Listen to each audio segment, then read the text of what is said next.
All right, the conference finals, and now we are in game 3. So let's get into it. Both games pretty exciting, good matchups. So let's get into it. Let's get into the first one: Clippers versus Suns. So despite being down 2-0 heading into game 3, the Clippers took game 3, 106-92, in a pretty much must-win situation. Even though I still think the Suns are going to take this series, pretty much a must-win. I mean, to go down 3-0 would have been, not really possible to come back from. And so now it's a little bit more comfortable. Paul George had 27 points for the Clippers. They did not have Kawhi, obviously, so a major setback for them. However, Reggie Jackson stepped up with 23 points. He was the second leading scorer for LA. 15 for Zubac. 12 for Terrence Mann. I mean, their whole starting lineup did pretty good. Like I said, though, no Kawhi is definitely going to hurt you. But this game, they were pretty good. They capitalized, in the fourth and third quarters mostly. I mean, they didn't play super well, the Clippers in the second period, in the second quarter. So yeah, for the Suns, I mean, they didn't score that much as usual.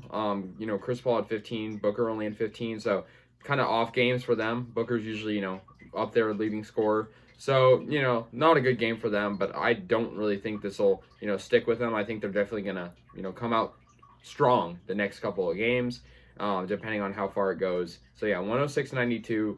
Phoenix still has a 2-1 lead, and the series is in LA right now. This game was in LA, so a crucial win for the Clippers to win at home. And yeah, now we go to the next one: Hawks versus Bucks. So the Bucks took Game 3. This series has been very back and forth so far, but 113-102. Despite winning by 11, this game was very close until the end. I mean, Chris Middleton and Giannis really were just the driving factor at the end of the game. Chris Middleton had 38 points and 38 for Giannis Antetokounmpo. I mean, like I said, this game could have gone either way. It was just a matter of clutch moments at the end, and this portion of the series is in Atlanta. So, they're in front of their home fans. But yeah, like I said, really, 30 plus points for Giannis and Middleton. For the Hawks, Trae Young, he bounced back despite having an off game. Last game he didn't do great, so he had 35 points in this game, but it's just a matter of being clutch. And for the record, the Hawks weren't really clutch in this game. They could have been a lot more clutch. 13 for John Collins, who, I guess kind of an off game for him, even though he didn't play as much.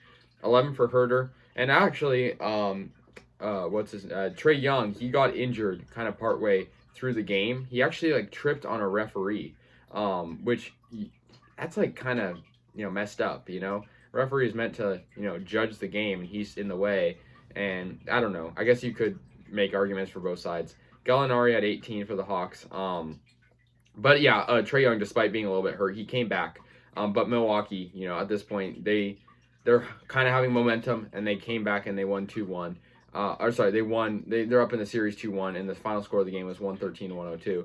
But good shooting for both teams. I mean, I think this series could go into 6, maybe even 7, just based on the past series for both these teams. But yeah, good one for the Bucks.